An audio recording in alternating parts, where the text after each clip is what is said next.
Assalamualaikum warahmatullahi wabarakatuh. Kembali lagi dengan saya Lalu Fatan dan kita akhirnya nyampe di materi terakhir untuk pembahasan kita kali ini yaitu meta program. Jadi di meta program ini kita akan membahas seperti apa ya? Hasil dari apa yang kita dapatkan. Jadi kayak apa ya? Result dari beberapa pelatihan yang pernah kita lakuin. Gitu. Oke, sebelumnya seperti biasa perkenalkan nama saya. Lalu Ida Kidal Fata Braga dengan NIM 2023 0140 dan 134. Dan mungkin ya intro kita mungkin tidak terlalu panjang mungkin karena ya soalnya intronya dari tadi panjang-panjang banget ya. Ya, jadi ya mungkin cuman itu aja. Oh ya dan jangan lupa yang paling penting itu tetap semangat. Oke? Sip. Kita di sini akhirnya memasuki materi yang bernama meta program.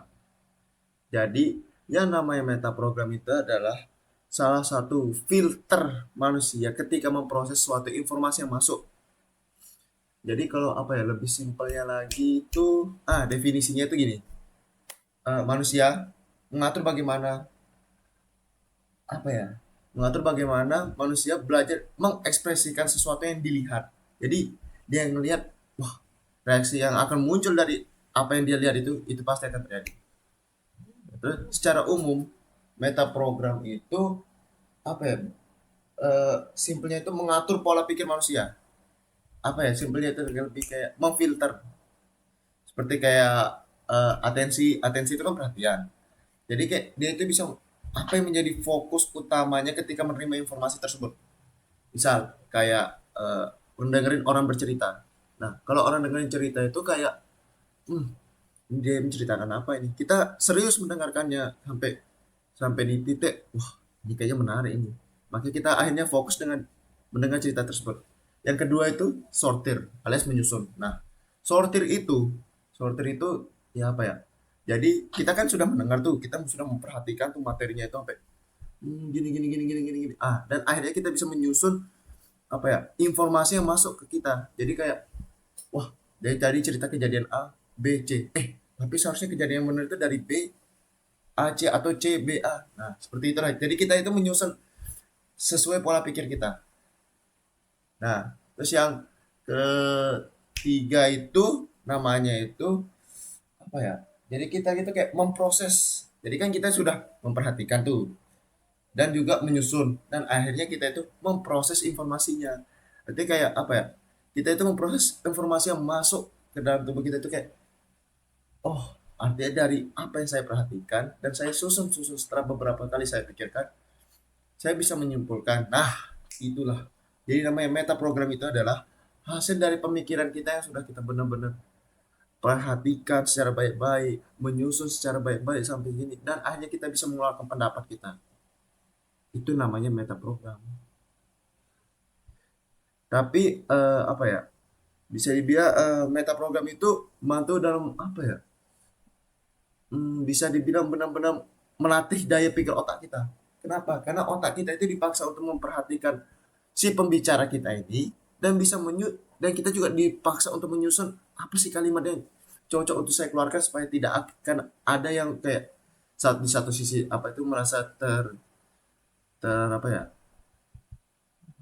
terhi apa itu terintimidasi dan satu sisi juga tidak ada yang apa itu dirasa dipositifkan tidak. Jadi di kita itu mengeluarkan pendapat yang benar-benar netral. Itu biasa orang-orang meta programnya yang apa ya hasil dari pemikiran itu dia itu udah benar-benar teliti. Jadi di mana dampak negatifnya itu tidak akan kena dan di dampak positif juga nggak akan kena. Jadi keduanya itu akan netral. Contoh kasus gitu. Misalnya kayak orang debat. Nah, orang debat itu debat pilpres kemarin. Nah, itu kan ya ini pendapat saya pribadi ya. Debat yang kemarin itu bagi saya itu jatuhnya saya menjatuhkan. Kenapa? Karena dari beberapa paslon mereka tidak ada itu maksudnya yang netral sama sekali itu tidak ada bagi saya karena mereka akan saling mengintimidasi satu sama lain supaya paslon dari nomor urut lain itu akan merasa terintimidasi ya karena apa ya karena itulah benar-benar bahaya sekali ya namanya intimidasi itu. Karena bisa mempengaruhi pola pikir kita. Contoh contoh kecilnya itu seperti ini ya. Seperti kok contohnya anak kecil. Misalnya kalau anak kecil dilarang pergi main malam-malam pas maghrib. Bukan malam-malam deh, maghrib. Sorry. Pas sore-sore menjelang maghrib itu. Biasanya kan orang tua itu ngomong tuh, ayo lo, ntar kalau kamu pergi main jam segini, ntar kamu ditakuti cewek gombel. Padahal itu belum tentu itu benar atau ada. Ya, tapi kita sebagai makhluk Allah kan kita harus yakin kalau makhluk selain manusia itu ada. Makhluk makhluk apa itu astral itu ada. Tapi dalam artian kayak anak kecil itu setelah kita ngomong seperti itu, anak kecil itu langsung tertanam di pikirannya dia kayak, wih iya ntar takutnya ada hantu yang culik saya. Nah, itu salah satu gerakan intimidasi bagi saya. Kenapa? Karena orang tua itu memberikan apa ya, suatu arahan yang dimana orang yang dituju itu akan merasa terancam. Nah, contohnya apa lagi ya?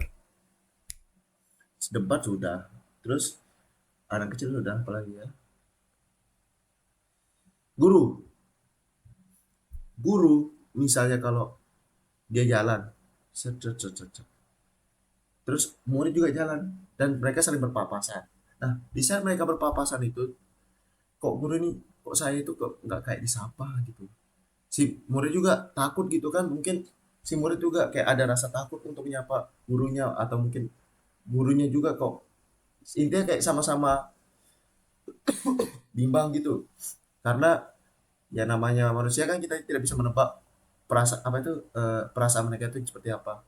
Nah, barulah di sini guru itu mengintimidasi siswanya, seperti, kok kalian tuh nggak ada rasa hormatnya ya sama saya.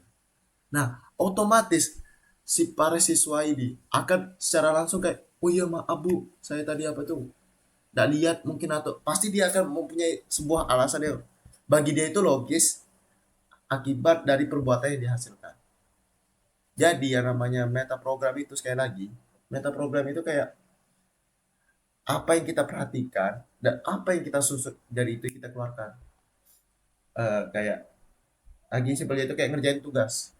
Kan kita memperhatikan nih dosen atau guru kita, wah, jadi seperti ini kayak plus minus bagi kurang. Oh, gitu.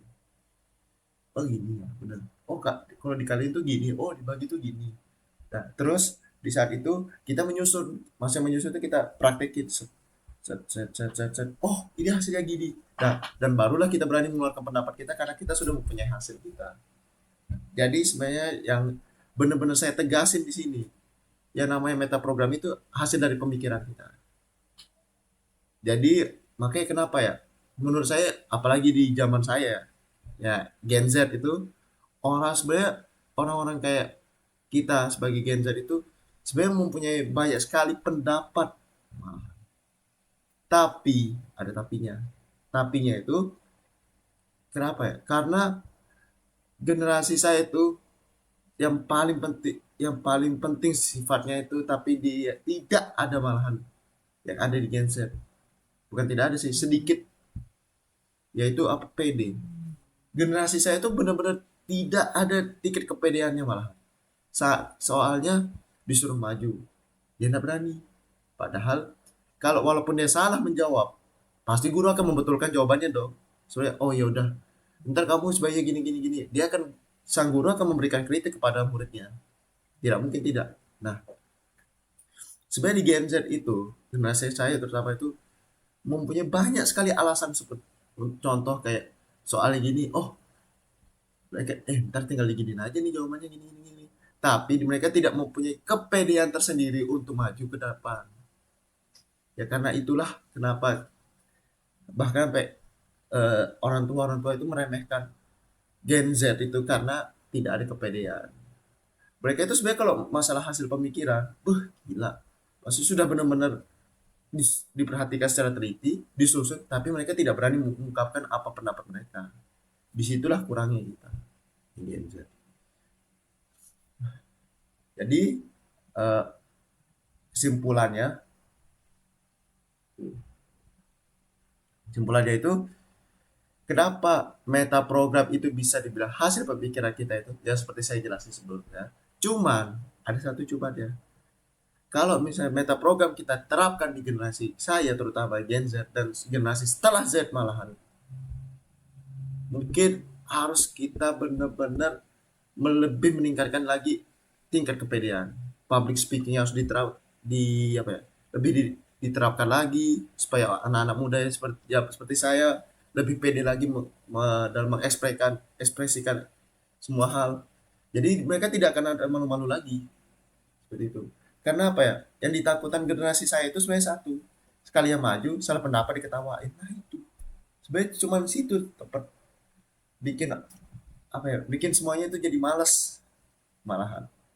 Karena kita itu mikirnya kalau kita salah jawab, takutnya kita di roasting. Nah, apa ya, overthinking yang terlalu negatif itulah yang paling banyak ada di Gen Z. Nah, jadi kesimpulannya itu ya hasil pemikiran kita akan menentukan hasil kita. Seperti itu. Oke, jadi sekian dari saya mungkin agak kepanjangan tapi nggak apa-apa. Sekian dari saya, lalu Fatan. Assalamualaikum warahmatullahi wabarakatuh.